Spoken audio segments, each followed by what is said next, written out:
for their connection to the case. 28-year-old Travion Veal was arrested for drug possession at the same time. Pitts, Williams, and the 15-year-old are all facing aggravated assault, reckless conduct, and firearm possession charges. A joint operation in Crisp County puts 2 people behind bars. The Mid-South Narcotics Task Force and Crisp County Sheriff's Office served a search warrant at a home on 8th Street South in Cordele yesterday. That's where they say they found suspected cracked tramadol pills and cash. Keaton Smith and Wanda Peterson are now facing cocaine, trafficking, and multiple drug possession charges. Officials say the drugs and money are linked to drug distribution in the area. And 3 people are facing major charges in Dublin after a joint investigation. The Georgia Bureau of Investigation and Dublin Police Department say a drug bust on Geneva Street uncovered over 25 pounds of marijuana, cocaine, pills, and firearms. Raymond Green, Tony Green, and Tiffany Green are all facing marijuana trafficking and firearm possession charges. There are new developments in the fight by Sandersville families to keep their land out of the hands of a railroad company. The Sandersville Railroad Company recently filed an amended petition to use already owned acres of land to build a rail spur that will service a rock quarry. The petition comes as the families have battled the company's attempts to use eminent domain just to take the land. Now, according to the law firm for the families, nonprofit Institute of Justice, the city of Sandersville is helping the railroad company take the land. An attorney from the Institute of Justice calls it an unconstitutional land grab and says taking public land for a private company's use is an abuse of eminent domain. Chris.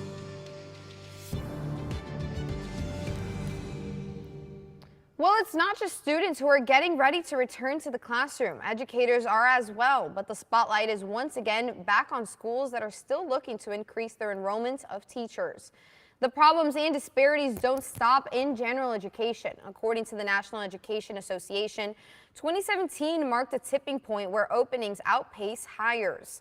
But the stats are even more grim when you look at educators entering the field in special education. According to the Georgia Budget and Policy Institute, about 20% of special education teachers are leaving school systems each year. On average, they're paid less in school districts with portions of students living in poverty than in wealthier districts. It's one of many problems listed in the 2023 Teach Plus report that explains why some teachers are closing their grade books. Like 62% of special ed teachers list heavy workloads as the first or second thing impacting their ability to manage their responsibilities. Now, to put those numbers into perspective, this is the first time in history a majority of Americans, or 54%, said they did not want their children to become teachers. And right here in Bibb County, teachers are excited to get back to the classroom. This morning, the county school district kicked off the start of the school year with its annual convocation at the Macon Coliseum. Part of the celebration includes recognizing the 5 finalists for District Teacher of the Year before announcing the overall winner for this school year. Kimberly Barton from Vineville Academy of the Arts won the title, and she says she just can't wait to get back to the classroom.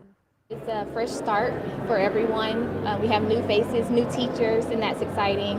I really look forward to welcoming my students on orientation. It's probably my favorite night to start the school year, and just love on them and let them know that they're going to be loved when they walk through my classroom. We here at WGXA want to say congratulations and thank you to all of the teachers that make our Middle Georgia schools what they are.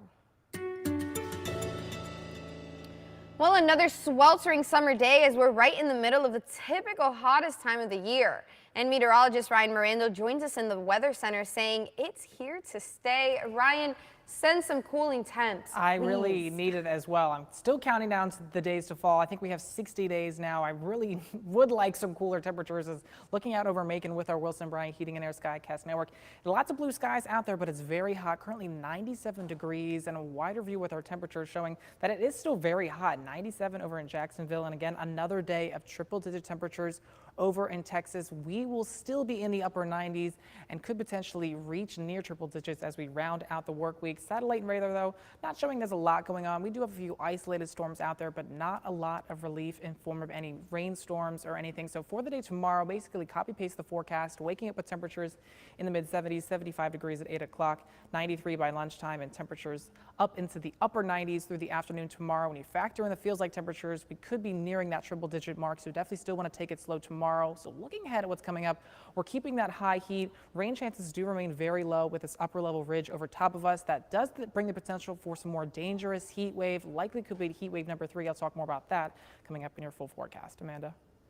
Thank you so much, Ryan. Now is a great time to download the WGXA weather app to keep track of those high temperatures. Just scan the QR code on your screen to download the app on your smartphone. Ryan is back in less than 20 minutes with your 10-day forecast.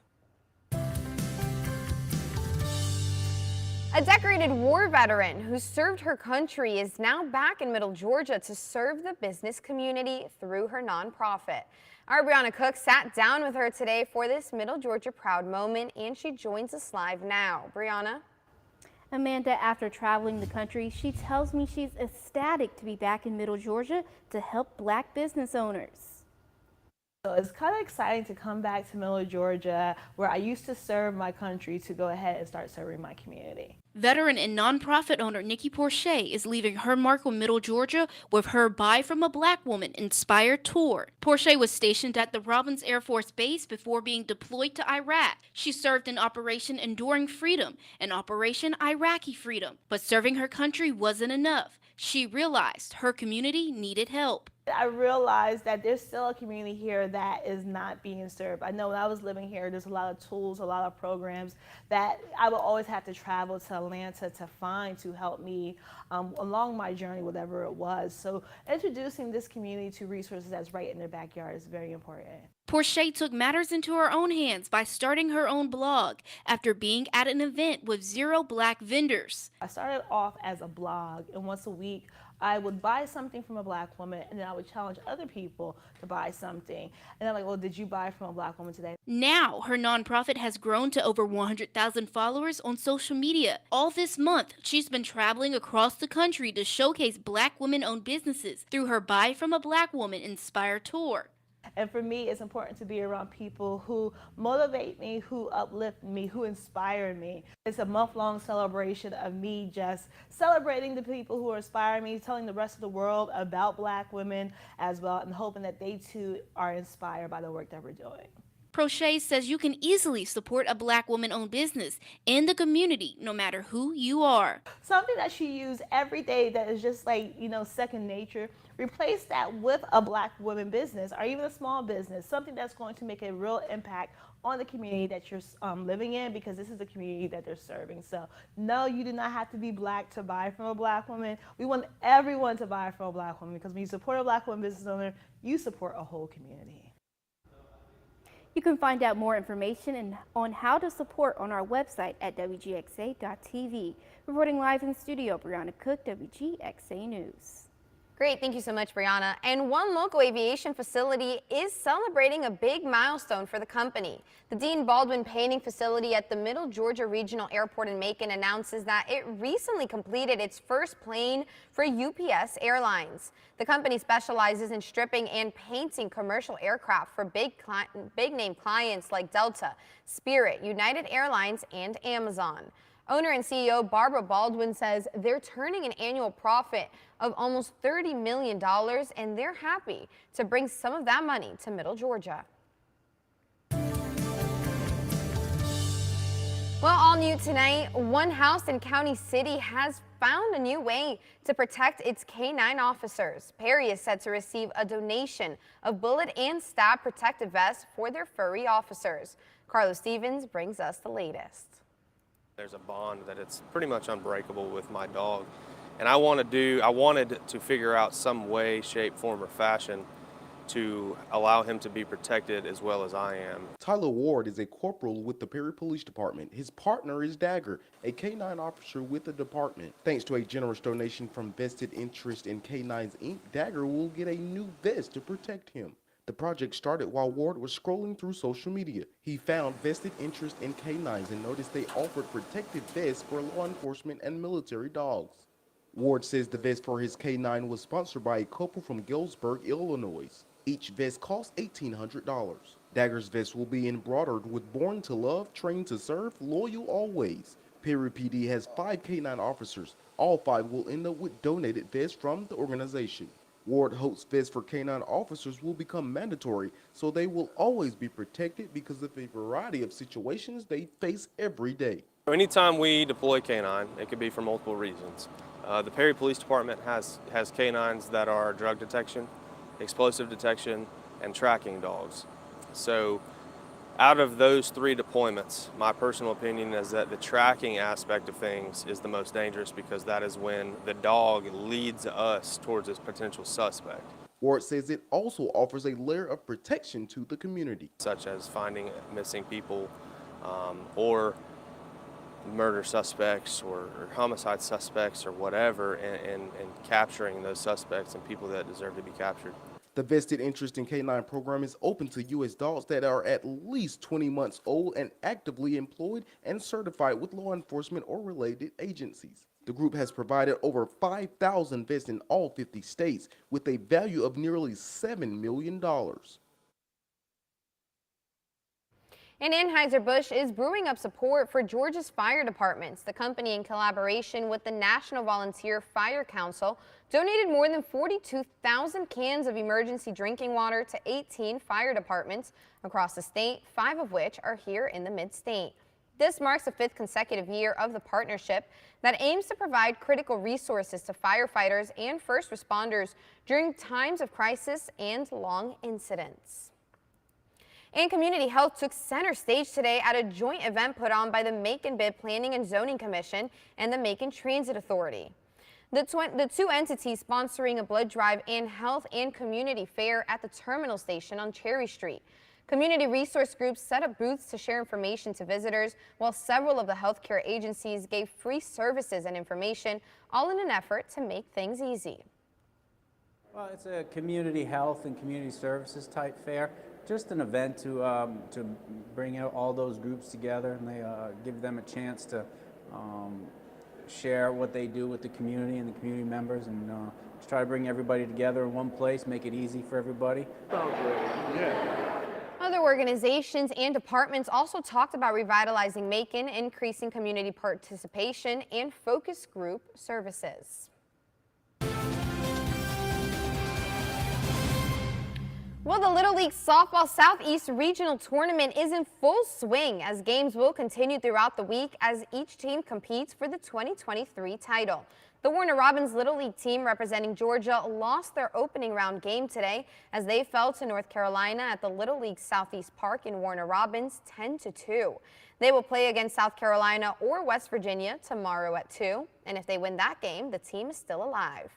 The tournament continues throughout the week with the championship game on Friday at 11 for the region title.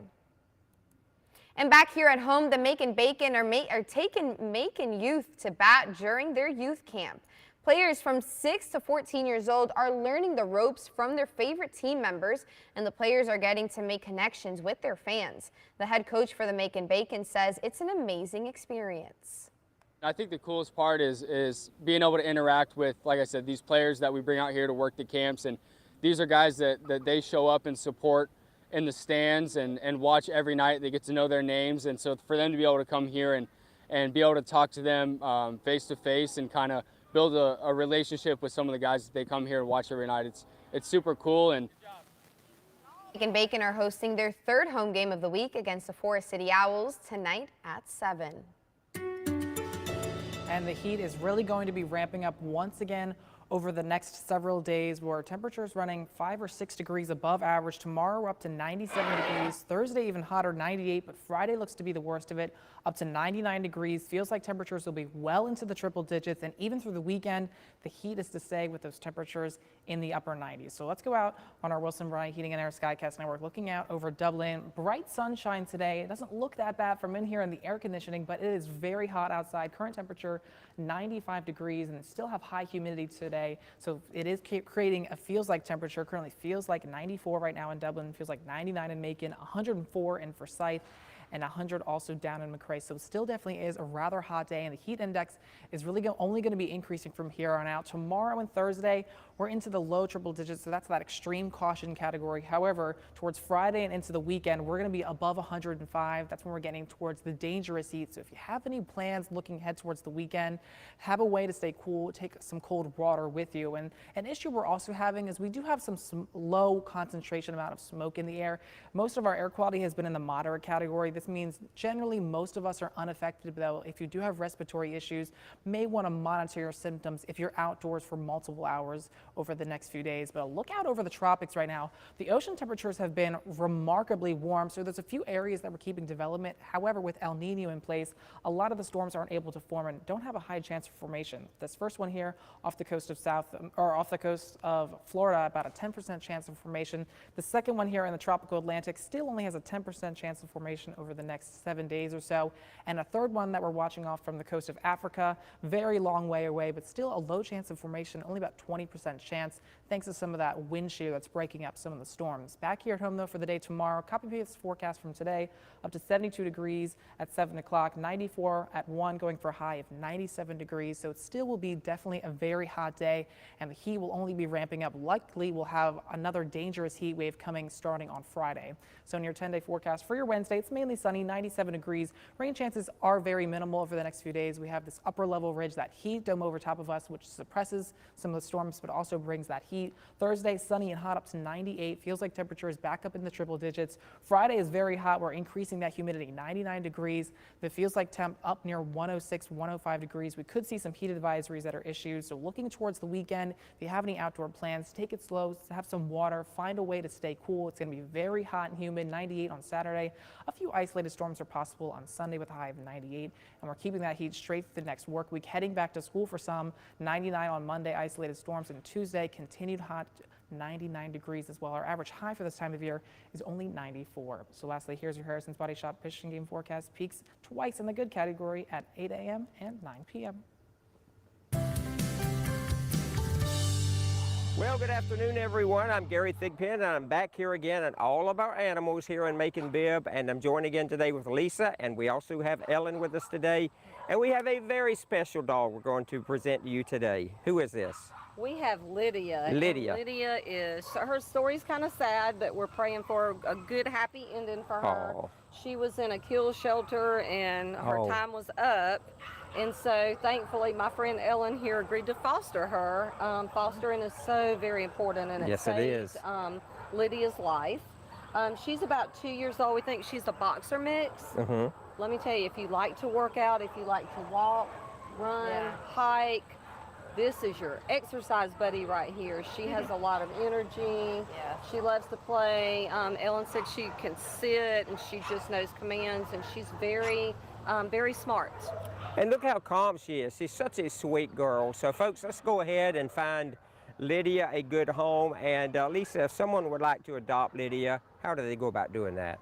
Please send us a message on All About Animals Rescue on Facebook, and one of our volunteer adoption coordinators will get back with you as soon as possible. All right, let's do that today. Let's find Lydia a really, really good home. She deserves it. Thank you, Ellen and Lisa. Thank you so much. And WGXA is excited to help Middle Georgia families struggling with diaper access this summer.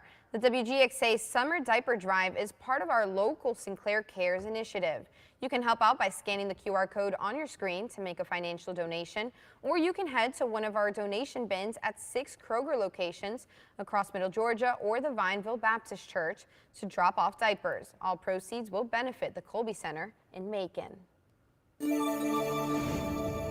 Well, a new flavor is joining Skittles Rainbow. The candy has partnered with French's to make a new tangy mustard flavored Skittle. The collaboration is in celebration of National Mustard Day on August 5th.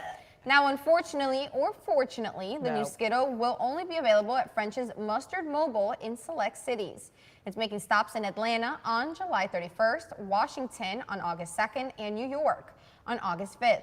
Fans can also enter an online sweepstakes for a chance to win a package of the mustard-colored Skittles. Oh my God. Do you see yourself trying those? No, I love Skittles. I used to always eat Skittles. They're probably my favorite non-chocolate candy. I actually really like Skittles too. And I loved when they were the green apple, but then they switched back to lime. So lime's gross. That's strike number 1. Now they're doing mustard, strike number 2. I guess it's a good thing they're not one of our sponsors. True.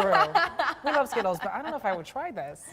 Yeah, I actually Maybe. really don't like mustard. I don't think I'd drive up an hour and 20 minutes to Atlanta for that. What would you drive up an hour and 20 minutes to Atlanta for? Oh, If just- not mustard. Exactly. Yes. I don't know, something else, even anything else, honestly. Maybe a glass of water would be fine. Oh my Lord. All right, that's it for WGXA News at 5:30. We invite you to join us at 6 on ABC 16. Don't forget to like and subscribe, though. Have a great night.